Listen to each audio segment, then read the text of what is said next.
比亞迪汽車出現安全問題，究竟使唔使擔心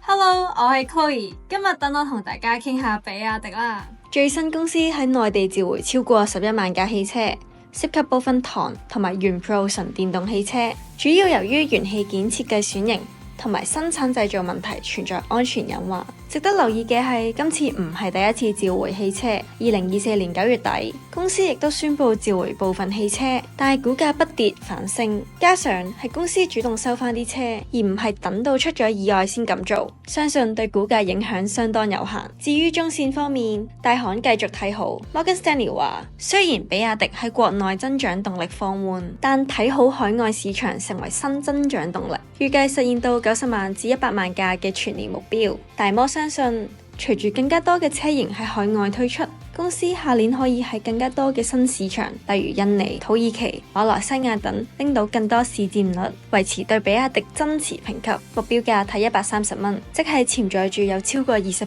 嘅上升空間。綜合以上因素，我對比亞迪一定有信心。你哋又點樣睇呢？不如留言同我講，我哋下條片見，拜拜。